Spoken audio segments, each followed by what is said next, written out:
Kevin Robert O'Keefe. Missing October 8, 85. Wolf Point, Glacier Bay National Park, AK. Age at disappearance: 36 years. Freedom of Information Act. Glacier Bay National Park is approximately 70 miles northwest of Juneau. The park sits in an extremely wild and remote area where the Pacific Ocean forms a series of small to large inlets.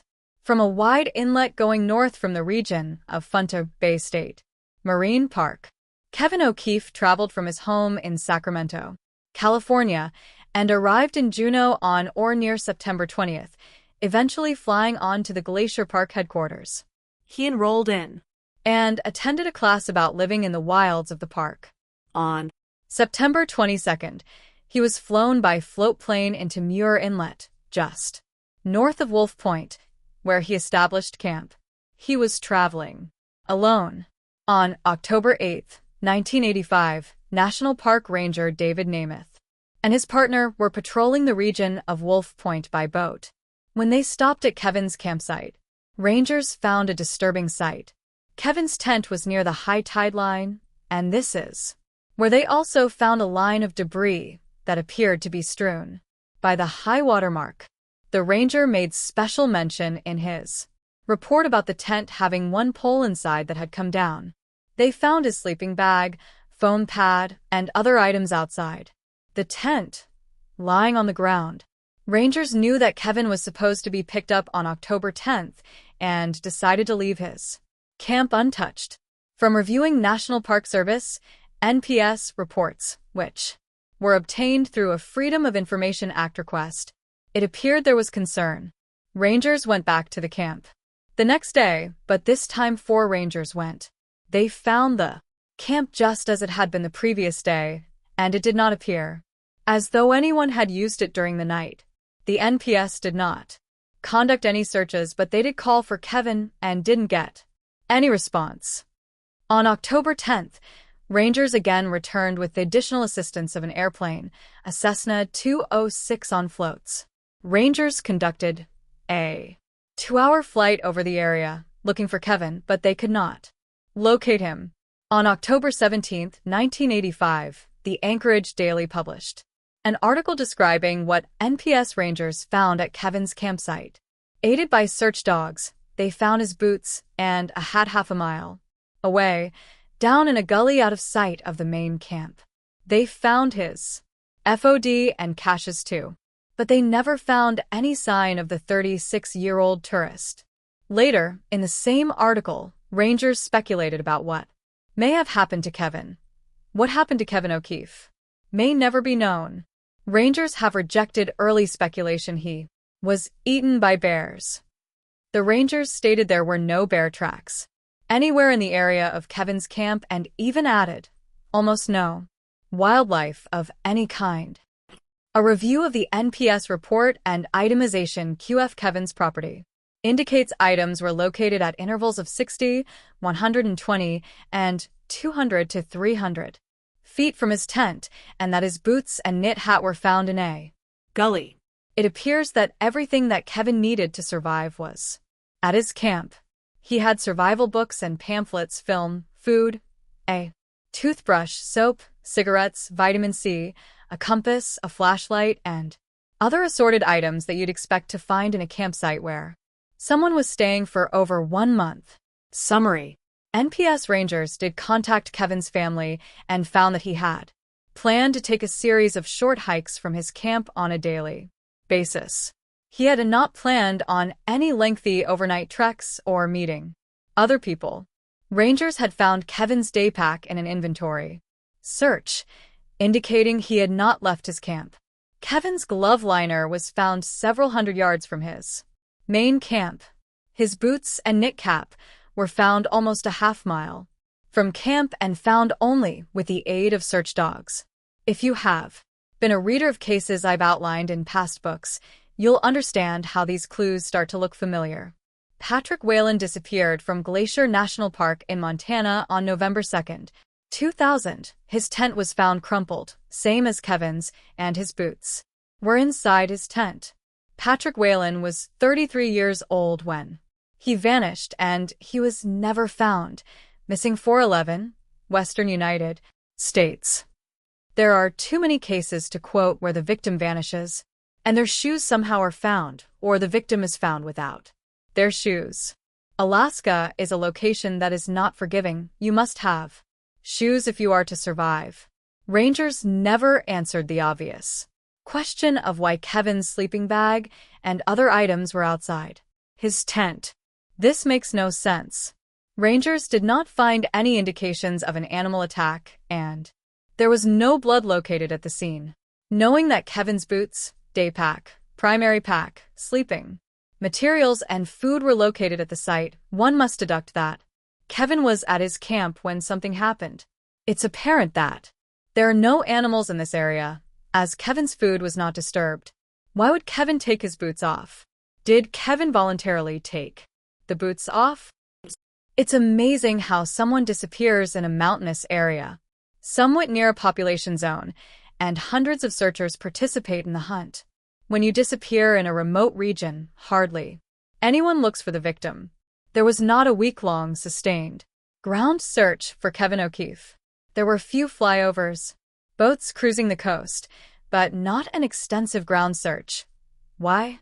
It appears obvious that Kevin was somewhere inland from the point where they found his boots. Why not keep going deeper into the woods? If Kevin's boots and glove liner were found quite a distance from his camp, I would suggest a sustained effort to search in that direction. This effort was never made by NPS Rangers. Why? Michael Timothy Palmer. Taros Palmer. Refer to Multiple Disappearances chapter for details on these cases. Gerald DeBerry. Missing 10/10/11-6:45 p.m., northeast of Fairbanks, Alaska. Age at disappearance, 53 YRs.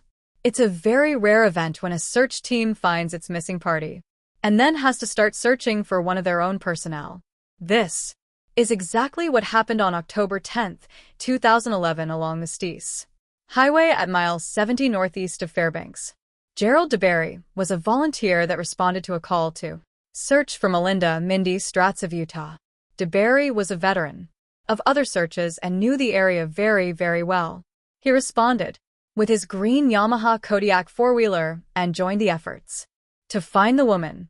This event started at approximately 2 a.m. WH and Mindy got separated from the other four-wheelers in her group. Mindy's brother, Michael Stratz, contacted authorities and reported her as missing. Michael went to the Long Creek Lodge and told law enforcement that his sister was just on a trail coming back from the wilderness. He reported that her red four-wheeler, trailer, and Jack Russell Terrier had vanished. Alaska State Troopers responded and started to gather troops for a comprehensive search. In the morning hours of October 10th, a number of searchers had arrived to assist. Late in the afternoon, Gerald had made a comment to others that he was starting to get cold. Other searchers built a fire, and someone gave Gerald another overcoat. After Gerald got warm, he, again, went out looking for Mindy. As Gerald was out searching, another volunteer found Mindy alive and well near Frozen Foot Creek. There are few details available about Mindy's case other than what's been noted. Searchers started to gather and head home when someone noticed that Gerald hadn't come back to his vehicle. Several of the original search teams went out to look for him. It was reported that Gerald was last seen 4 miles from the trailhead they had started searching. Searchers were told that Gerald had medical problems, but the medical condition was not released to the public. Early in the morning of October 11th, 2 different helicopters with forward-looking infrared radar, FLIR, TART scanning the woods, looking for a heat signature. The Alaska State Troopers sent their helicopter and Piper Super Cub, while the Alaska Air National Guard sent rescue teams to cover the ground. Formal and informal searches for Gerald continued for a week with no evidence of him being found. The owner of the lodge where searchers were staging was Paul Potvin, an old friend of DeBerry's. The Alaska Dispatch on October 14th printed a statement from Paul about the search for his friend. "It's a mystery," said Potvin. The four-wheeler is gone. Something had to have happened to him. He didn't get lost. Everybody agrees with that. He's been out their way too many times to get lost. That's the most baffling part. If Gerald didn't get lost, then where was his four-wheeler? If the four-wheeler was in the area at the time the floor was in the sky, it should have indicated a heat signature. It didn't, or it wasn't there. Almost 1 year after Gerald vanished, on Labor Day 2012, a miner was walked near the Faith Creek mine at mile 69 on Steese Highway and found Gerald's four-wheeler. It was on a slight incline, and the engine had been turned off. There was another massive search for Gerald in the region around. Summary. I pulled maps of the Faith Creek area to understand the location where Gerald's vehicle was found. It was located one small mountain range to the northwest of Steese Highway. There is actually a roadway that travels from the highway north toward the mine. There is a small valley that borders the north side of the small mountain that moves parallel to the highway. It is extremely hard to imagine how Gerald was unable to find his way back to search headquarters, even if the vehicle had failed. The man knew the area very well, and conditions were such that it was no more than a walk of 3/4 of a mile back from the vehicle to the roadway. Gerald would have known not to walk further north because there was a larger mountain range in that direction. I find it very peculiar that aircraft with fur never found Gerald's vehicle. The Alaska State Troopers are experts at search and rescue and do this regularly. To look in a fairly confined area and still be unable to locate a vehicle with FLIR is odd. In one last attempt to find anything the night that Gerald vanished, the Alaska Air National Guard sent a second FLIR-equipped aircraft and swept the region, finding nothing. Gerald's sisters flew to Alaska to assist with their brothers' affairs. One of Gerald's sisters, Cheryl Hart, made the following statement to WDAP on October 20th. We just have to keep the faith and hope, that he either wanders in or we find him. Gerald DeBerry has never been found. Paul Michael Lemaitre, missing 7/04/12-7 p.m., Seward, Alaska. Age at disappearance, 66 years.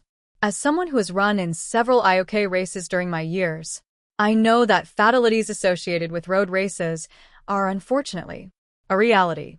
Having a runner disappear, though, is not only unusual, but also almost unheard of. I will admit that the races I've run were along major city streets and not through forests or rural areas. The disappearance we are discussing here occurred at one of the oldest races in the world, at a location where they had never before had a fatality or a disappearance, the Mount Marathon in Savard, Alaska. Seward is a port city just 60 miles south of Anchorage. With its primary elevation at sea level, the Mount Marathon is described as follows on the Seward Chamber of Commerce website.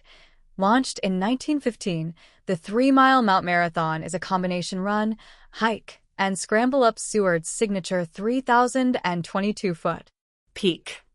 The race is one night to a certain number of runners that are chosen through a lottery and competitive activities. The race starts in downtown Seward and then heads up the mountain to the summit and then back down. The site states that minor injuries are common. Major injuries and disappearances are not. The exact length of the course is 3.1 to 3.5 miles, depending on that year's layout. The average angle of the trail is 38 degrees, the steepest slope is 60 degrees, and the start is at the corner of 4th Avenue and Adams Street in downtown Seward. The finish line is at 4th Avenue and Washington. On July 4, 2012, Paul Michael Lemaitre had done all of the preparation possible for the race of a lifetime. At 66 years young, Paul was in very good shape for his age and was a civilian employee at Joint Base Elmendorf-Richardson. He was a counselor who assisted people leaving the military in getting their resumes in order. He had registered for the Mount Marathon and was assigned bib number 548. Paul had family members at the start line 3 p.m. when the gun went off to begin the race. Paul had decided that it Was a feat to finish, not to race to the finish. He just wanted to make a respectable run and complete the course in a timely manner. Just as a barometer of how fast this race can be completed, Fred Moore, age 72, completed this year's course in 1 hour, 11 minutes and 34 seconds. This was Moore's 43rd consecutive race. As the race was taking place, there were a few unusual events that were occurring. In 2 separate incidents, runners fell in a steep section of the course and were seriously injured. There were very few details about what exactly happened other than the injuries were listed as serious. This was a very unusual occurrence for the race, as the Chamber of Commerce was proud of its history of being a safe race. Paul was wearing black running shorts and a black running shirt. He had poor eyesight and was not wearing glasses the day of the race. From all accounts that were reviewed for the segment, Paul was the last racer on the mountain. A July 9, 2012, article on the KTU.com website had this explanation from the last person to see Paul. According to the chamber, a race timing crew stationed at the top of the mountain began its descent about 5:45 p.m. The lead timer, who was not named in the statement, spoke with Lemaitre at about 6 p.m. when he was nearing the mountaintop. The timer had reported that Mr. Lemaitre verbally confirmed that he wanted to continue. Chamber officials wrote Monday. He looked good and did not demonstrate any sign of distress or physical or emotional concern and was moving slowly and steadily up the mountain. The timer then continued down the trail. At 6 p.m., a race official spoke to Paul's wife and explained that he had been seen and was fine. They explained that if he wasn't down the mountain in 90 minutes, she should contact the authorities. But they thought he was fine. At 8 p.m., Paul's wife contacted race officials and notified them that Paul had not come back from the run. Race officials contacted the Seward Fire Department, who in turn contacted the Alaska State Troopers, and a search was started. Searchers encountered treacherous conditions as they tried to cover every conceivable location where Paul may have wandered. The visibility was horrible at times, as fog had hit the mountain. Ground searchers confronted 2 black bears that ran away from the people. No grizzlies were sighted. There was a dusting of snow near the summit of Mount Marathon the night that Paul vanished. Searchers carefully examined the area and found no tracks. Alaska State Troopers Hello teams responded and continually covered the mountain with FLIR and found no evidence of Paul. The Alaska Mountain Rescue Group covered the mountain on the ground and found nothing related to Paul. To understand the scope of the search for Paul, the Alaska Dispatch ran an article on July 9, 2012, explaining who contributed to the effort to find the runner. Hundreds of volunteers have been involved in the rescue operation, including the Alaska Mountain Rescue, Nordic Ski Patrol, Alaska Search and Rescue Dogs, Bear Creek Volunteer Fire Department, National Park Service, Seward Police and Fire Department, the Air National Guard, Alaska State Troopers, and many Sawark residents, as well as racers who returned to Seward to help with the search. Several dog teams from the Alaska Search and Rescue Dogs did cover the mountain attempting to find Paul's scent. Nothing of value was found by the canine search teams. Summary. Paul Michael Lemaitre disappeared in an area where there had been hundreds of runners, an area that had a very well-marked trail and an overlook near the summit where there can be no mistake in which direction Seward and the finish line is located. The summit area has very little foliage and lots of rock, dirt, and boulders. An extremely comprehensive 4.5-day search for Paul failed to find him or any evidence that he was on the mountain. Yet we know for a fact that he was 200 feet from the summit at approximately 5:45 to 6 p.m. on July 4th. Paul actually saw the direction that the race official was walking down the mountain. He knew the correct path to take. He was less than 2 miles from his family and safety. This case is another example in a long line of missing persons. Cases where the last person in line disappears and is not found. I know that it seems as though there should be an easy explanation of what happened to Paul. There's not. Paul had some of the best and most experienced searchers in the world looking for him, yet he couldn't be found. You had some of the most sophisticated FLIR technology in the sky looking for him. FLIR could not locate Pauge. Searchers did not confine themselves to the race path or trails, they actually went to the backside QF the mountain. In the event Paul got completely disoriented and dropped over the other side, searchers found nothing of value on the backside of Mount Marathon. Paul was formally listed as deceased by exposure, and his family wrote an obituary for him in an Anchorage paper. Searchers were confronted by bad weather, fog. Canines could not find a scent trail. Paul was confirmed to have poor eyesight. He was the last runner on the trail when he vanished. Helicopters and airplanes utilizing FLIR could not find Paul.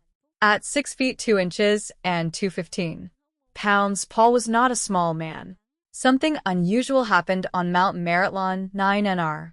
Nation's anniversary in 2012. Paul Lemaitre was the victim of the unusual event.